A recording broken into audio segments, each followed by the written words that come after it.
Dr. Tony Liachon, nagbitaw bilang Special Advisor for Non-Communicable Diseases ng Department of Health. Ayon sa kanyang resignation letter, personal ang kanyang rason at ito raw ang pinakamakakabuti para sa kanyang sarili, pamilya at hinaharap. Sa isa pang statement, sinabi ni Liachon, eye-opener ang sinabi sa kanya ng isang mambabatas sa budget hearing ng DOH sa Kamara na hindi raw siya public health expert. Wala na raw siyang kailangang patunayan. Kinumpirma ni Liachon na tinanggap na ni House Secretary Ted Herbosa ang kanyang pagbibitiw. Tax evasion case laban kay Rappler CEO Maria Ressa at sa Rappler Holdings Corporation ibinasura ng Pasig Regional Trial Court.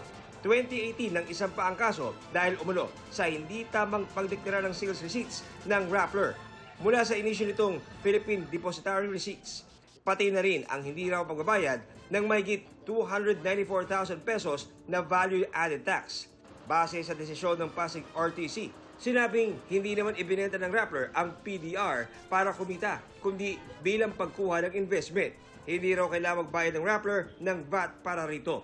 Dahil dito, absueldo na si Ressa sa lahat ng 5 tax evasion case na isinampa noong Administrasyong Duterte. Para sa GMA Integrated News, ako si John Consulta, ang inyong saksi. Mga kaibigan, samahan niyo kaming saksiyan ng mga balita. Mag-subscribe sa GMA Integrated News sa YouTube. Para sa mga kapuso abroad, samahan niyo kami sa GMA Pinoy TV at sa www.gmanews.tv.